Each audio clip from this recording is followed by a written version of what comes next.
foreign cell or foreign substance. And our alternative pathway is going to start with our plasma protein, which is C3. Now, C3 is really unstable, so it has the ability to cleave itself. So it would cleave into C3A, which diffuses off, and C3B. So now C3B has the ability to attach to the membrane of our, or cell wall of our foreign substance.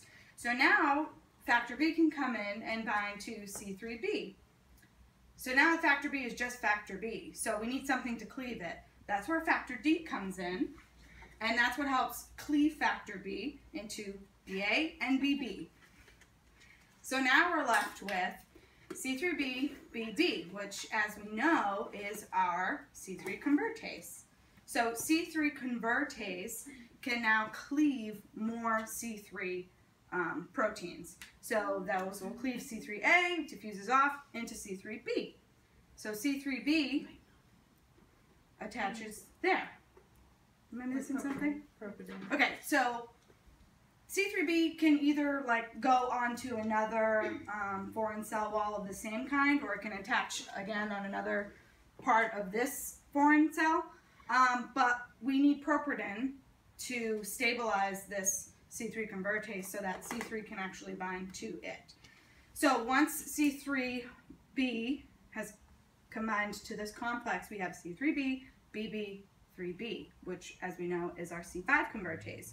So now this complex can cleave C5 molecules. So C5 comes in, gets cleaved to C3A, which diffuses off, and C5B. So now C5b is able to attach to the cell wall of this foreign substance, and this is the beginning of the formation of our MAC. So now C6 can come in. What's your MAC? Your membrane attack complex.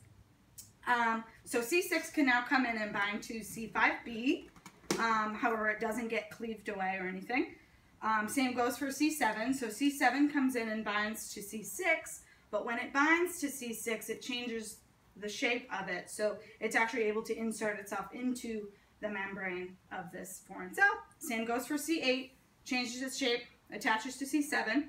And same goes for C9, changes its shape and attaches into the membrane. However, when C9 comes in and attaches, it brings in, it's a reaction, it brings in more C9 to attach to it. That's what creates our pore in our foreign substance. And this pore is what allows water to enter in our cell and other ions. And ultimately, what happens is we get lysis. Yay! Yay!